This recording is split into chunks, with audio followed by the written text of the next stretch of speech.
The Story of an Hour, Kate Chopin. Knowing that Mrs. Mallard was affected with a heart trouble, great care was taken to break to her as gently as possible the news of her husband's death. It was her sister Josephine who told her in broken sentences, veiled hints that revealed in half concealing. Her husband's friend Richards was there too, near her. It was he who had been in the newspaper office when intelligence of the railroad disaster was received, with Brinkley Mallott's name leading the list of killed. He had only taken the time to assure himself of its truth by a second telegram, and had hastened to forestall any less careful, less tender friend in hearing the sad message. She did not hear the story as many women have heard the same, with a paralyzed inability to accept its significance. She wept at once, with sudden, wild abandonment, in her sister's arms. When the storm of grief had spent itself, she went away to her room alone. She would have no one follow her. There stood, facing the open window, a comfortable, roomy armchair. Into this she sank, pressed down by a physical exhaustion that haunted her body and seemed to reach into her soul. She could see in the open square before her house the tops of trees that were all aquiver with the new spring life. The delicious breath of rain was in the air. In the street below, a peddler was crying his wares. The notes of a distant song which someone was singing reached her faintly, and countless sparrows were twittering in the eaves. There were patches of blue sky showing here and there through the clouds that had met and piled one above the other in the west facing her window. She sat with her head thrown back upon the cushion of the chair, quite motionless, except when a sob came up into her throat and shook her. As a child who has cried itself to sleep continuous to sob in its dreams. She was young, with a fair, calm face, whose lines bespoke repression and even a certain strength. But now there was a dull stare in her eyes, whose gaze was fixed away off yonder on one of those patches of blue sky. It was not a glance of reflection, but rather indicated a suspension of intelligent thought. There was something coming to her, and she was waiting for it fearfully. What was it? She did not know. It was too subtle and elusive to name, but she felt it creeping out of the sky, reaching toward her through the sounds, the scents, the color that filled the air. Now her bosom rose and fell tumultuously.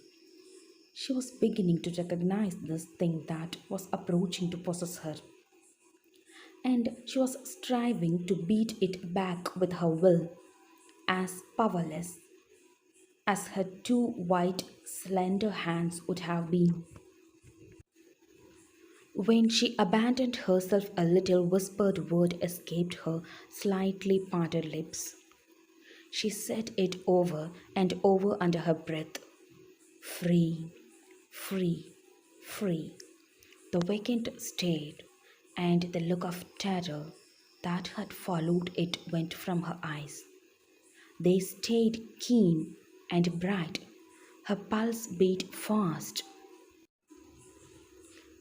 and the coursing blood warmed and relaxed every inch of her body. She did not stop to ask if it were or were not a monstrous joy that held her. A clear and exalted perception enabled her to dismiss the suggestion as trivial. She knew that she would weep again when she saw the kind, tender hands folded in death. The face that had never looked save with love upon her, fixed and grey and dead.